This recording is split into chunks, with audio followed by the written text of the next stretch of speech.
Hi, this is Charles Kelly, Money Tips. Today I have a guest with me who is a mortgage broker. His name is Mitesh. The company is called Our Mortgage Broker. Good morning, Mitesh. Morning, Charles.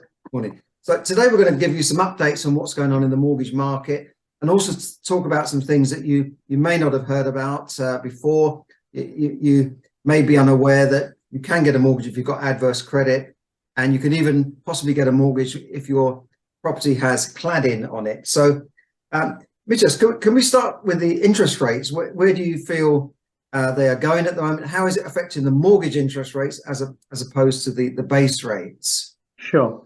So I think what I have noticed this year especially is that in the past there used to be a correlation between the Bank of England base rate and the actual interest rates set by the lenders. Yeah. What I have noticed over 6 months especially is that there isn't a direct correlation. Obviously the tracker rate will increase immediately, but the lenders aren't really increasing the fixed rates as fast as they would. And a classic example is that I had an inquiry this morning from a very close connection of mine, and for their daughter who's looking to remortgage their buy-to-let property. It's a very low loan-to-value mortgage, and they asked me for the current fixed rate, so the best 2-year fixed rate around. And surprising enough, a lender recently, in the last couple of days, I think, refreshed the rates, and the cheapest rate I could find was 3.74. So 3.74. yeah. Really? So now, if you can imagine where we are right now with the Bank of England base rate, that's a bit of a shock to the system because you're thinking that doesn't make any sense. If it's at 4.5%, the Bank of England base rate, how can I possibly get a rate below 4% now, especially as a buy-to-let? Because in the past the residential rates were always cheaper than the buy-to-let rate. So Yeah. there's such a huge turnaround and a shift in the way the rates are being priced now, based on the type of lender you go with. The more special lenders tend to have lots and lots of choice with lower rates and higher fees. So you could have, a mortgage rate starting at, let's say 4.25%, and then they'll charge you, let's say, 5% arrangement fee, and then you will have increments of, 0.25%, 0.5%, all the way from 5% arrangement fees all the way to a flat fee structure of, let's say, 999. So you can imagine it could be a 5% product fee, a 4% product fee, the rate 3%, 2%, 1%. So we're constantly bombarded with lots of these different types of rate pricing structures that lenders are now coming up with. And the Okay, main can I just clarify that then? Sure. Well, the base rate at the moment is 4.5, right? Yeah, that's right. But they're offering a fixed rate of 3.74. Right. But I'm assuming they're making that extra up with a bigger fee. Yes, 3%. And 3% fee, which is not that bad, but I guess it's quite high on a big mortgage. But on the other hand, this also helps with the affordability, I believe, doesn't it? That's exactly the reason why. Because it allows the client to have more affordable monthly payments, and then the product fees can be added to the loan. So that's obviously a big advantage. As a rule of thumb, every broker you speak to would say to you that in the buy-to-let world, if you take a 5-year product, there's a very good chance that you'll probably get a higher lend compared to getting a 2-year product. But then again, it differs from on a case-by-case basis. If you've got a much higher rent, if your property is outside London, then you could get away with a 2-year fixed rate product like this at 3.74, which my initial source of the client that I had this morning was eligible for. So that just gives you an idea that because it's a low loan to value, a low loan size, so obviously the rent's not going to drop because your mortgage is coming down, because they keep on going up and up year on year. So the lower the loan size, the lower loan to value may work in your favor. And that was a buy-to-let rate. Buy-to-let rate, yeah. I was quite surprised that it was actually at that low, because at some point in March, April this year, I know the residential market was in that region of 3.89, 3.99, and I could see all that sort of rates, on the market. And I was quite excited by it, and then suddenly we're now in May, and then it's gone all over 4%. So okay, it gives you an idea that obviously there isn't really a correlation again between the two markets as well. So I think the main thing would be that how that lender is actually funded in terms of who's behind them, and the funders, what arrangements they have, and accordingly, they'll price their products. Yeah. I mean, a lot of the high street banks will get their money from depositors who are earning still. I looked at an account the other day and it's paying me 0.2%. I've only got a small amount in this. I'm not going to worry about it, but it's crazy. That was Santander.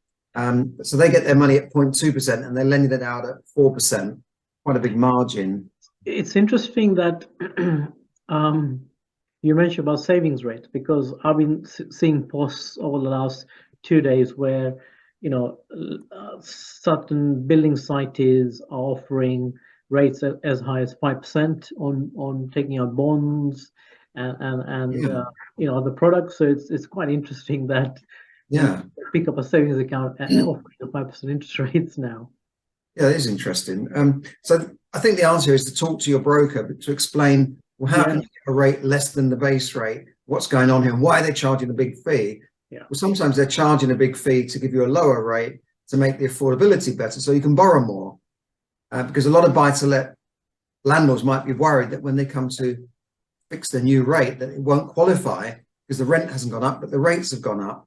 So this is the lender has been innovative and coming up with innovative ideas and products, right? I like that word, innovative. That's exactly what they've done over the last 6 to 9 months. That they've looked at the market, looked at what's happening, and one or two have started, and the rest have just followed. Okay, great. So where do you think interest rates are going? Because I know inflation has come down. I was looking at the standard yesterday. Inflation has come down below 10%, but we're saying it's not enough. But do you think we'll raise rates again? And it's an interesting one, because what I do feel is that you have to then look around the world and see what else is happening in other markets. So you may have seen the news about Germany. In recession. So you need to sort of maybe take a look at that closely, and then what's happening in the US. And so there's mixed feelings, because literally a week or so ago there was kind of the assumption, or kind of the feeling from the market that, look, I think 4.5% and maybe another 0.25% or so should be for now, and then we should then see a downward trend. And then now people are saying, look, rates could potentially go up in the short term, and then wait another 6 months before they start really going down, because the market seems to make adjustments because of what's happening in the overseas markets. It's a very tricky one. Literally on a day-to-day basis, we see changes in rates. And so because it's so unstable, and I mentioned the word unstable from a perspective that the rate change is so quick and so often in terms of within the space of a day or two, compared to on a, let's say, a monthly basis, it is very difficult to try and say what's going to happen on a month-by-month basis on interest rates. It's, people can speculate, the markets speculate what's happening, or they'll say, we think this is what's going to happen in the next 6 months. And I think a 6-month period is a good way of sort of getting an idea. Everybody feels right now, you'll see a bit of a roller coaster ride for the next 3 or 4 months. And then to the back end of the year, we should see things flattening down, settling, and then hopefully, because the way the inflation is, rates should then, go down, and maybe this time next year we should hopefully see maybe a 1% drop in what the rates are now, and that's kind of what people would speculate in the market in terms of where things are. But again, it's a speculation. If anything else goes wrong in the next 6 months, who knows how 2023 is going to turn out? Anything can happen. Could I just talk about the type of things that a broker does? Because obviously everyone can look on Money Supermarket and see these headline rates, but you've got to delve into them. I think where a mortgage broker comes into its own, it's to explain, well, that's that, but this doesn't include that, or that doesn't include that. This is only for people with a 40% deposit. So I think the broker can really help people, find their way through the maze of mortgage products out there, because there's thousands, aren't there? It is. So we would have systems in place to be able to source the right type of products for the client. But I think more importantly, if a broker conducts a thorough fact find with the client, and understands everything about them, the client, in terms of their income, outgoings, and also at the same time about their future plans, and then more importantly then about the security. So is it a high-rise building? Is it a low lease? Is there issues around cladding, for example? Is that being looked at? If it's a flat, any other issues? Is it a standard construction? Is it an area where there's a risk of flooding? Yeah. I'm taking this to the extreme, but these are common things that you find on a valuation report. And so if you think about logically, if a valuation report comes with any of these negative comments, there's a very good chance the lender would decline the case. So maybe I'm going a bit into too much detail, but in reality, it's not bad asking those questions, because you could overlook areas like ex-local authority flats. Not all lenders will do that. So you want to ask those right type of questions. We prepare a questionnaire for clients to fill in, just to make sure we've got the basics. And then we ask a few more questions. And also at the time of the application, some of these questions are covered. But then from experience, I've been around for 20 years, so doing this kind of work. So you pick up certain areas where things go wrong in certain transactions. So like solar panels is a good example. So you want to cover bits off with the clients early on in the meeting, so that you're not wasting time when you're doing your research. Because ultimately what it boils down to is that you go away, find the right type of product for the client, and then present that solution to the client based on their needs. And then the client will decide whether they like it or not, or whether they go for the cheapest option, pay the high fee, or they go for a higher rate with a low fee, because maybe that lender is more suitable. So it isn't that clear cut about just typing in, search engine on what are the best rates and then just applying for a mortgage. There's a bit more. So you mentioned solar panels there. I mean, what would be the problem with the solar panel? Because lots of people are getting solar panels done now. So it's about it's about the contract. So how what the contract is in regards to how when the solar panels were fitted. So lenders want to understand, is there like a lease agreement in place for those? So there's quite a few areas like that, and some lenders probably may not lend because of solar panels, or they'll say we'd like to see the contract up front, or we want to know who's fitted them. And there are certain areas like that, and I know that certain lenders would want to know. And sometimes these areas then get picked up post valuation, which is not really a good time to start of course, talking about the solar panels at that point, because you've spent so much time with the client and an application is already submitted. So I'm going to extreme scenarios, but these are things that sometimes get overlooked. Okay, great. So that's great. I think that we've covered quite a lot there, but thanks for that. And we'll put your contact details up. I think LinkedIn is the best way to contact you, but we'll put that up on the notes. For people who want to contact Mitesh. But I think you've got 20 years experience in the market, so you've seen it all. You've seen all the low and high rates come and go, like I have. So you've got a lot of experience and you also give good advice to people rather than just saying, well, here's a product.